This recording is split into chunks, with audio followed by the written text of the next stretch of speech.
Ito ang balita ngayon. Viral ngayon sa mundo ng social media. Tila pahiya at sinampalang katotohanan ang mga dilawan at si former Senator Manny Pacquiao. Matapos tinupad ni President Bongbong Marcos Jr. ang pinangakong pabahay noon ni former Senator Manny Pacquiao na mala kondominium.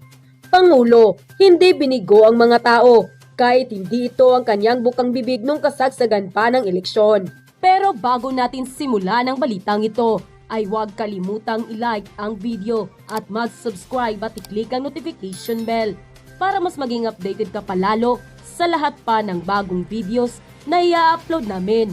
At eto na nga mga kababayan, magugunita ang naging katawa-tawa pa si former senator at boxing legendary na si Manny Pacquiao noong kasagsagan ng eleksyon. Dahil sa sinabi di umano nitong bibigyan niya ng pabahay ang lahat ng squatter, pati kuryente at tubig ay libre na. Matatandaang ito ang kanyang bukang bibig upang makuha ang loob ng mga botante. Madaming kilalang personalidad ang nagbigay ng kanilang reaksyon dahil alam nilang imposible itong magawa ni Manny Pacquiao, lalo pat kakailangin ito ng napakalaking halaga na pera. Subalit si President Bongbong Marcos Jr. binulaga at ginulat si Manny Pacquiao matapos tinupad nito ang pangako ni Manny Pacquiao na libreng pabahay at pang world class pa.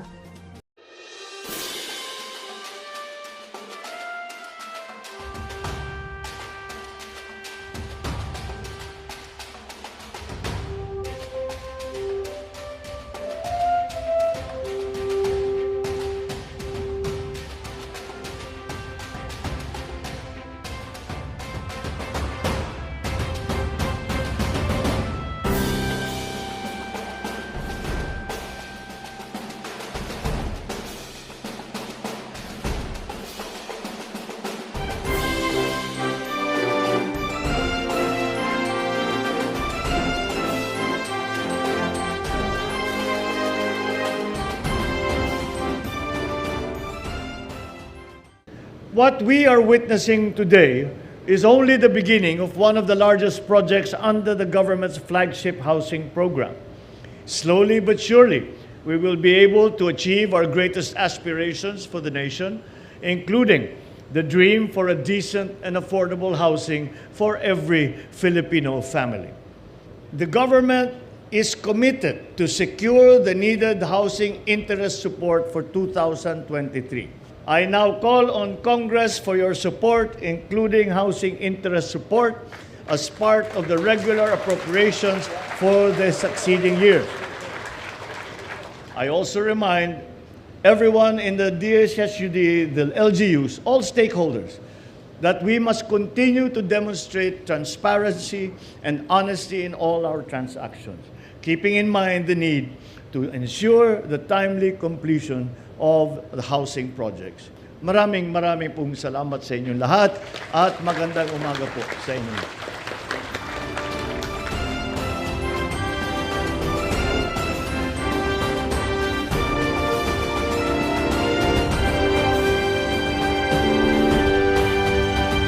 Samantala, hindi naman mapigilan ng marami sa ating mga kababayan na magbigay ng kanilang hinaing at komento patungkol sa balitang ito. At ayon pa sa kanila, pambobola lang ni Pacquiao yun. Alam naman namin na hindi kakayanin kahit anong paninira nila kay PBBM. Tunay na mabait at matalino siya. God is good and just. Grabe, nakakaiyak at nakakatuwa na malaman ang mga proyekto ni PBBM. Lalong-lalo na ang pabahay para sa mga nasa mababa ang kabuhayan. Yan ang tatak Marcos. Mapagmahal, may malasakit sa kapwa, mabait, mapagkumbaba. Lahat na ng magandang katangian, kaya sila ang pinagpapala ng Diyos. May word of honor si PBBM. Hindi ako nagkamali na iboto siya. Sana tuloy-tuloy ang mga plano niyang pagpalago sa bansa. Tahimik lang at hindi gumaganti sa mga umaatake sa kanya. Salute po Sir PBBM. God bless po. Ipadarasal ko po ang tagumpay ninyo, sir. Thank you very much. Please take your seats. Thank you very much, Secretary Jerry Acusar, for your kind introduction. Joining us today is the House Speaker, Martin Romualdez. I think you are still the youngest, no? Not anymore. Second youngest, the second youngest congressman that we have for this new term, the Quezon City Second District Representative Ralph Wendell Tulfo, and Ilocos Norte First District Representative Ferdinand Alexander Marcos, who has chosen to join us on his way to work. And of course, our partner in all of these development projects, our good mayor, Quezon City Mayor Joy Belmonte.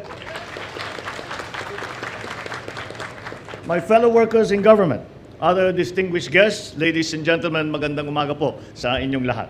I am very happy to be here with you today as we once again gather to witness the fruits of our teamwork for a greater purpose. Today is indeed an important and I would say even a great day as we hold the groundbreaking ceremony for the first phase of the Batasan Development and Urban Renewal Plan, which is part of the Pambansang Pabahay para sa Pilipino Housing or the 4PH program. What we are witnessing today is only the beginning of one of the largest projects under the government's flagship housing program. Slowly but surely, we will be able to achieve our greatest aspirations for the nation, including the dream for a decent and affordable housing for every Filipino family. Let us recognize the officials and personnel of the Department of Human Settlements and Urban Development for leading this flagship housing program. Let me also thank the local government led by our good mayor, Mayor Joy Belmonte, for the local government support to the DHSUD and the national government and for allocating land and financial resources for housing, a very critical service for all of us in government. Thanks to your commitment here in Quezon City and to our commitment to our collective vision, we will be able to build a better, more resilient, and more equitable communities through the development of sustainable human settlements. But how do we achieve sustainable human settlements? It's not only through building sturdy houses, but also ensuring that the residents of those houses have access to amenities such as schools, as markets, as hospitals, as well as economic opportunities, government services, and social activities. All of these considerations are part of the program moving forward, including the housing project under the Batasan Development and Urban Renewal Program. On this site, we built 2 high-rise buildings with more than 2,100 units for the Batoda members and their families, as well as for informal settler families in the cities. At nagpapasalamat tayo sa Batoda sa kanilang tulong dito sa itong proyekto na ito. Kaya naman, ang pinakamababang ground floor ng building na ito ay magiging tricycle terminal. Those living here in the surrounding areas will have complete access to markets, to schools, to hospitals, and various means of making income so they will prosper and get to see their goals and dreams come to life. Let me also take this opportunity to underscore that the housing plight, like any other social issue, can only be addressed through a whole of society, a whole of nation approach. I welcome them and encourage the DHSUD to continue their efforts in forging and strengthening partnerships with other government agencies and the private sector to secure requirements for housing production and funding. Be it the officials, personnel, developers, construction groups, and private banks, your honest work and prompt compliance with documentary and legal requirements are needed to commence the funding and construction of housing units as originally planned.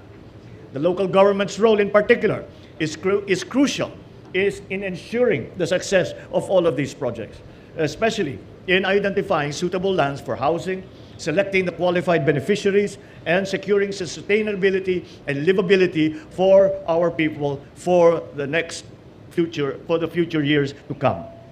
And just as a point of information, we would like to also announce that we are also doing a groundbreaking ceremony. Kagaya nito, meron din ngayon sa kasalukuyan doon sa Kawayan, sa Isabela. Kaya't hindi lamang dito sa NCR, kung hindi sa iba't ibang lugar sa buong bansa. Kaya't with all of these things said, we are still left with the fact that many of our beneficiaries will still not be able to afford the monthly amortization of these units. So, the government is committed to secure the needed housing interest support for 2023.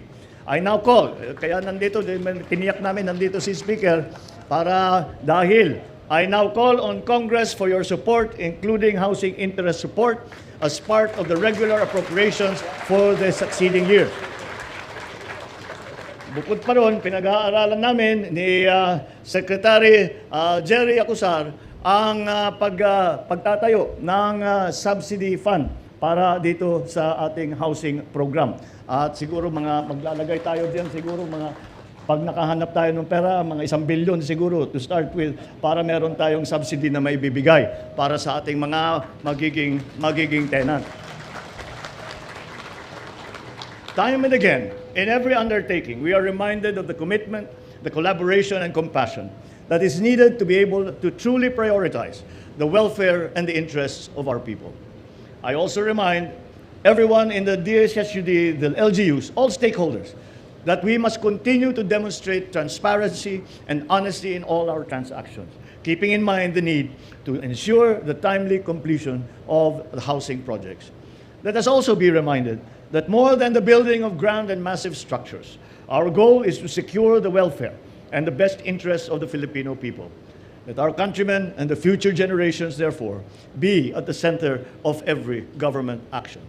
With a focused heart and the active collaboration of government, the private sector, and the people themselves, I'm confident that we will provide decent, affordable, and sustainable housing for our countrymen in the coming years. And in turn, every family will see that they are now uplifted, that they have better lives ahead, and be equipped to contribute to building a better, brighter, and more progressive Philippines in the years ahead. Maraming pong salamat sa inyong lahat at magandang umaga po sa inyo. At yun na nga mga kababayan, ano na ang masasabi mo? Kung mayroon kayong hinaingat komento tungkol sa video na ito, please comment down below. Pag-uusapan natin yan sa comment section.